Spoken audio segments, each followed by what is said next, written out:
Hi guys! Andito tayo sa ukay natin. And galing lang ako sa veterans. Bumili ko ng fulvestrant. Nagpalab ako for CT scan. And yun nga, yung bago ko injection na ng fulvestrant. Excuse me.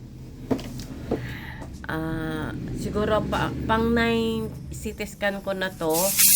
And syempre natatakot na naman kasi ano ba magiging result, sana okay, 'di ba? Sana walang makita. Do nung November nagpa-PET scan ako, maganda yung result.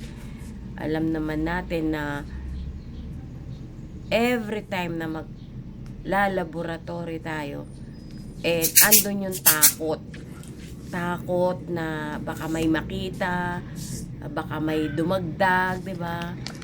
Baka may umulit, halo-halong pakiramdam, pero syempre lalakasan na lang natin yung loob natin. And yun, prayers, 'di ba?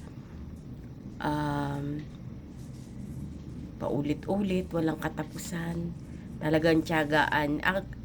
Anyway, nagpunta ako sa Globo and siguro hihingi na ako ng guarantee letter sa mga politiko dahil malaki-laki na rin yung nagagastos namin. And for 30 months, kasi meron ako maintenance for 30 months, 30 months remaining. Kasi actually for 5 years yun bago i-stop. Ayaw nilang i-stop hanggat hindi ako nakaka 5 years. Dati 10 years yun. Pero yun, buti nga binawasan nila 5 years na lang kasi nga maganda yung mga laboratory ko. And sana magtuloy-tuloy hanggang matapos natin yung 30 months. Kaya lalapit tayo kung saan tayo pwedeng lumapit at kung saan tayo maa-approvean para kahit papano makabawas-bawas sa gastusin, lalo na hindi nagre-reimburse yung Veterans Memorial Medical Center. Mukhang kinalimutan na tayo na tayong mga cancer patient nag-aabono nung gamot natin na sa loob ng 5 taon kong paggagamot.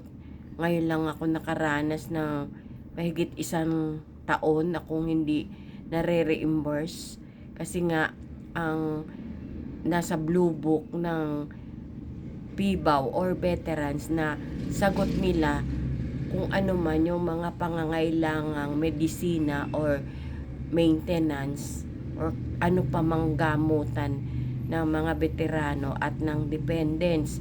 Pero ngayon nga lang nangyari to na talagang tumagal na hindi kami nare-releasean ng pondo.